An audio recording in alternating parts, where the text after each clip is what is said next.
राहणारे खूप असतात, सोबत येणारे फार कमी असतात बेटा, म्हणून तुम्ही स्वतःला सबळ करा. नाही दिव्यामध्ये तेल कशी अंधारली रात, तेल मिळे एकदाच निघून राहणं वात.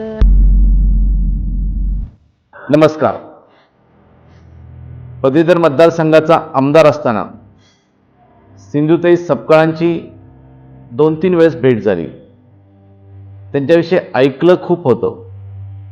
एक महान व्यक्तिमत्व म्हणून माहिती होती, पण प्रत्यक्ष त्यांचा सहवास लाभला आणि अक्षरशः अंगावर रोमांच उभा राहिले. एखादी महिला आपल्या आयुष्यात इतके कष्ट सहन केल्यानंतर सुद्धा संपूर्ण आयुष्य भटक्या व अनाथ मुलांसाठी समर्पित करते. नुसतंच समर्पित करते असं नाही, तर आपल्यातलं सगळं कौशल्य वापरून ती समाजाला प्रेरणा देते. हे खरोखरच अलौकिक आहे. ज्या ज्या कार्यक्रमाला आम्ही सिंधुताईंबरोबर जायचो, त्यावेळेस ती कुठल्याही भीडभाड न बाळगता आपल्या आयुष्यात आलेले सगळे कठीण प्रसंग तर सांगायच्याच. मर्द्यानं मला जाग आला, डोळे उघडले, बापरे एक गाय माझ्या अंगावर उभी आहे, हमरून हमरून मला उठवते, मला आणि माझ्या बाळाला पोटाखाली घेतलंय, पण मला माझ्या अंगावर पाय पडू देत नाही आहे. पण सगळ्या गायी पळत आहेत, ती गायींना पण हाकलते, माझ्या जवळ येऊ देत नाही, मला पण उठवते. आकांत चालू होता तिचा. मी कशी तरी तिच्या अंगाखालून बाहेर पडले, तिचा गळ्या धरून रडले आणि तिला वचन दिलं, माय गाय असून माय झालीस ग, मी तुला वचन देते, शेवटला रक्ताचा थेंब असेपर्यंत मी माय होईल, बदलणार नाही. पण त्याचबरोबर सगळ्यांना विनंती करायच्या की मला माझ्यासाठी काही नाही पाहिजे, पण माझ्या लेकरांसाठी तुम्ही जरूर काहीतरी द्या.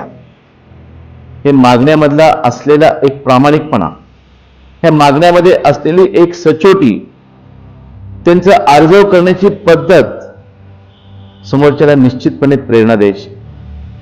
त्याच्या मनातही कदाचित त्या दिवशी काही करायचं नसेल, तर त्याला जाणवायचं की अरे, ही महिला आपल्या आयुष्यातलं सर्वस्व अर्पण करते, आणि ते एवढ्या कठीण परिस्थितीत, नवऱ्याने सोडून दिलेलं, मारून सोडून दिलेलं, तेही पोटात मुलगी असताना रेल्वे स्टेशनवर थांबून भीक मागून जीवन जगणं, आणि एवढंच नाही तर समाजासमोर जात असताना ताठ मानेने जाणं, आणि जे बाळ जन्मलेलं आहे त्यात दोष तुमचा नाही, त्याचा नाही, हा दोष कुणाचा असेल तर तो समाजाचा आहे. म्हणून बेडरपणे समाजासमोर जाणं आणि त्या अनाथ मुलांना संगोपन करण्यासाठी प्रेरित करणं, मला वाटतं ही एक अलौकिक आणि आगळी वेगळी गोष्ट आहे. खूप समाजसेवक, खूप क्रांतिकारक ह्यांच्याविषयी मी बोललो, पण सिंधुताईंचं भाषण ऐकल्यानंतर नेहमीच माझ्या अंगावर काटा आला आणि असं वाटलं की खरोखर आहे, तर समाज संवेदनशील असेल तर ह्या जगात अनाथ कोणीच राहणार नाही. पण 1-2 नाही, हजारापेक्षा जास्त मुलांचा सांभाळ करणं, संपूर्ण महाराष्ट्राभर अशा पद्धतीचे बालकाश्रम, अनाथाश्रमाची रचना करणं, जिथं जाईल तिथं अगदी बिनधास्तपणे एकच अजेंडा चालू ठेवणं की मला माझ्या मुलांसाठी काहीतरी द्या.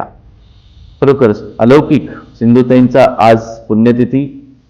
मी त्यांचं स्मरण करताना एवढंच म्हणेल की जेव्हा केव्हा आपल्याला कोणी अनाथ दिसेल, त्याला एक लक्षात ठेवा की समाजाची जबाबदारी आहे. आयुष्यात एका जरी अनाथाला आपण सपोर्ट केला, त्याला जीवनात उभं राहायची ताकद दिली, प्रेरणा दिली, तर परमेश्वर आपलंच बरं करेल. पुन्हा एकदा सिंधुताईंना खूप खूप आदरांजली. धन्यवाद.